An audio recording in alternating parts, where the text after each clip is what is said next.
Welcome to the Your Next Move podcast with Kimberly Brown.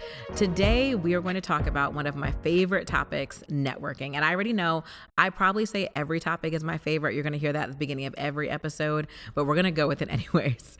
So a few years ago, pre-pandemic, I used to host an event called the Empowerment Social.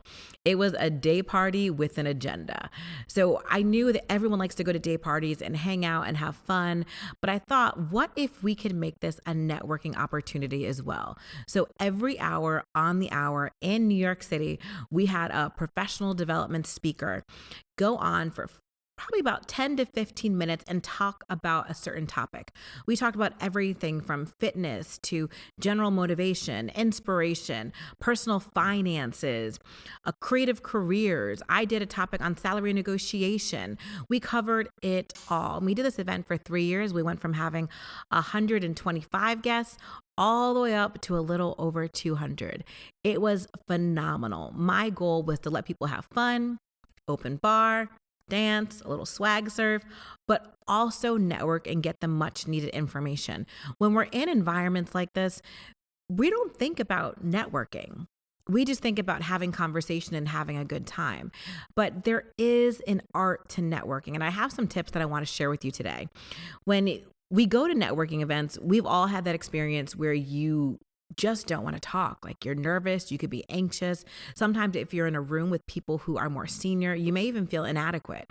And there are tactics you can use to make sure you maximize every single experience.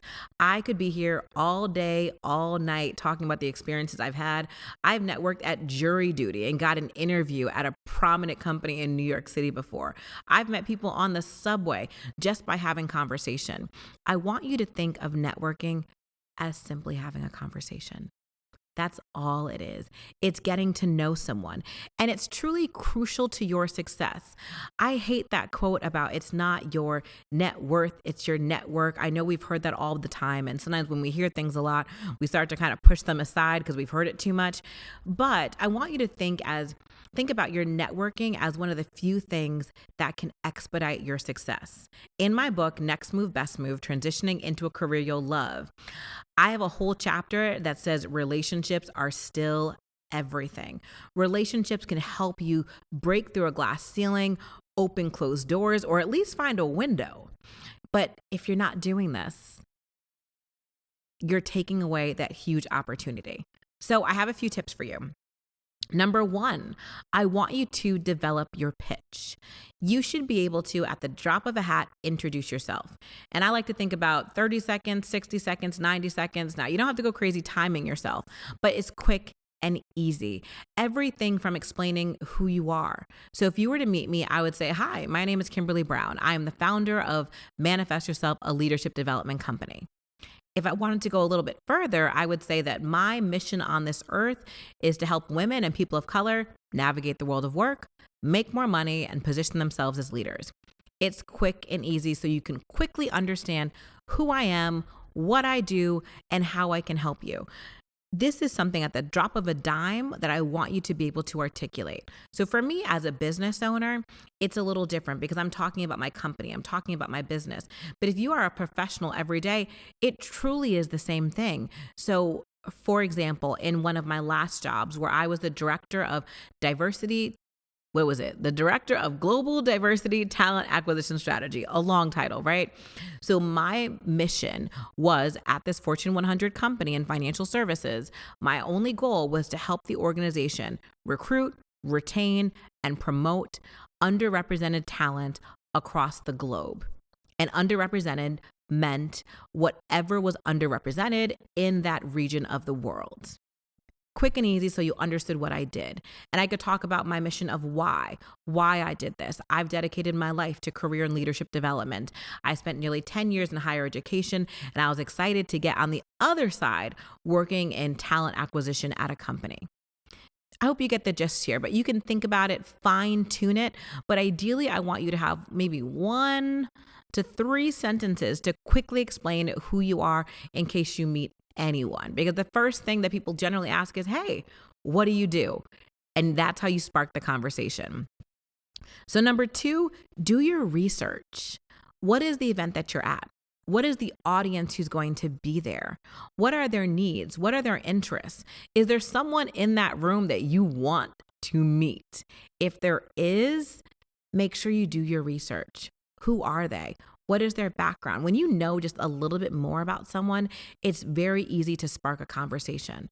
So another example, when people meet me, many times I connect very closely with folks who've worked in higher education. I spent, again, nearly 10 years of my life in higher education.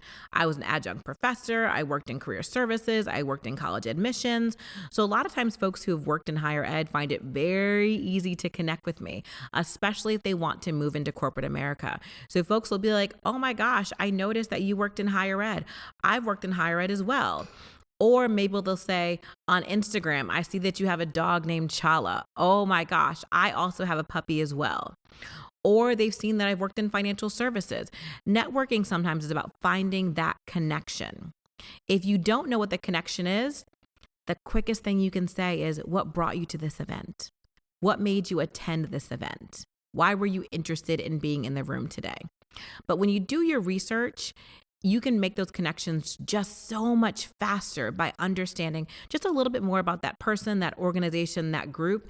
So you aren't walking around the room just like, well, what do you do? What do you do? What do you do? You can ask just a little bit deeper of a question to help build that connectivity, especially when there's someone who you'd like to meet who you know is going to be in that room. Next up, I know this is a little bit harder, but I want you to be confident. I want you to be confident when you're in these rooms. I know you could be nervous. I know that you may have imposter syndrome, but confidence is so critical when you're walking into these rooms. When I first used to go to networking events, y'all, I was scared. I was like, first of all, where are the drinks? Let me go to the table, get me a drink, let me calm down. And I would find myself sitting in the corner, just hoping that maybe someone would walk across the room and come to my exact corner that nobody was in most of the time. But that's not how you're going to create a network. And I know we're going to talk about the virtual pivot in a minute because I'm talking about in person. But the secret I'll tell you is that it's not that much different. It is really not that much different, y'all. But I want you, once you have your pitch, once you've done your research, stand on having the information that you need and be confident. If you are already in the room, you are meant to be there. Virtual or in person. When you know your stuff, you know what you bring into this world, be confident in that. Stand in it. And remember, you are simply having a conversation. You aren't going to pitch to try and go get a job. You're not looking to seal the deal. So many folks have methodologies around how long it should take for you to make an ask. When you're at these events, the goal is not to necessarily make an ask. Remember, it's a relationship. When I think about networking, I do a lot of comparisons with dating. So if you are on your first date with someone, you're generally not asking like, do you want kids? How many kids? When do you want to get married? All those things. I was about to go down a whole list of questions that I don't need to touch on, but you get the gist. You want to just get to know the person, learn about maybe their values, about what they did that day, about what they do in their career. It's the same thing with networking. Imagine walking up to someone at an event, or better yet, imagine someone walking up to you and saying, hey, I see you work at this company. Could you get me a job there? You're going to be like, hey, hold up. I need you to back up a little bit. I don't know who you are. I don't know what you do. And I'm probably not going to put my stamp of approval on you. So when you're thinking about networking, I want you to be very honest about what the relationship status is, how you can move forward with that relationship or not, and the time that it takes. When you think about getting referrals, I tell folks there are two types of referrals. Referral number one is, hey, I met you at an event. I don't really know you like that, but like they're interested in the job. Like maybe give them a call, but if not, like I don't know them. So if they're terrible on that call, it's not on me. Or there's referral number two.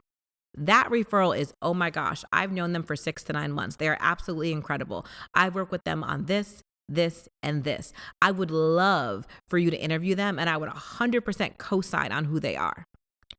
That's a completely different referral. When you go into an event and you are expecting the ask, it's very hard to be confident because you can't be confident in the people that you're meeting because you're just meeting them. So take it easy.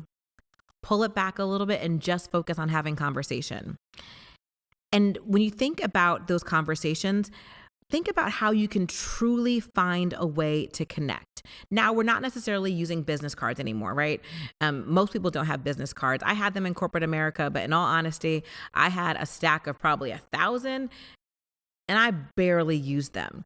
When you think about connecting, what platform is best? Now, you may think, let me connect with them on Twitter, let me connect with them on Instagram, but nowadays with algorithms, are you ever going to see them again if you connect on there?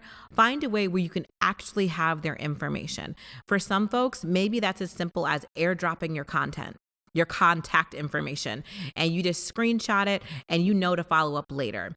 For some folks, maybe it is Instagram. Maybe you have a list that you save and you create a save folder where you can go back through based upon the event that you're at. Maybe you're on Twitter all day, every day. Y'all both tweet every day, all the time. So you'll see it. For me, I generally use LinkedIn. I make sure I get their LinkedIn profile. I screenshot a picture of the profile so it's in my photos so I know how to reach out, because last but not least, I want you to follow up. My rule of thumb is following up within 24 hours.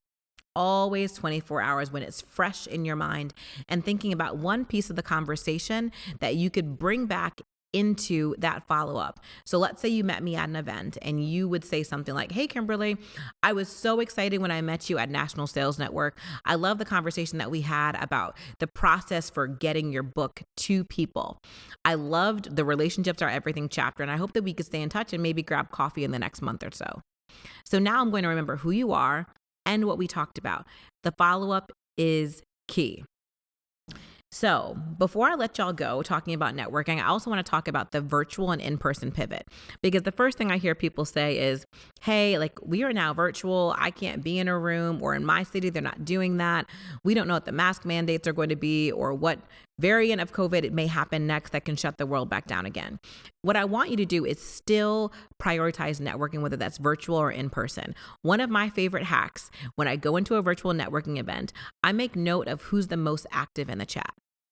And I generally message that person or follow up later and say, "Hey, I saw that you were super engaged during this event.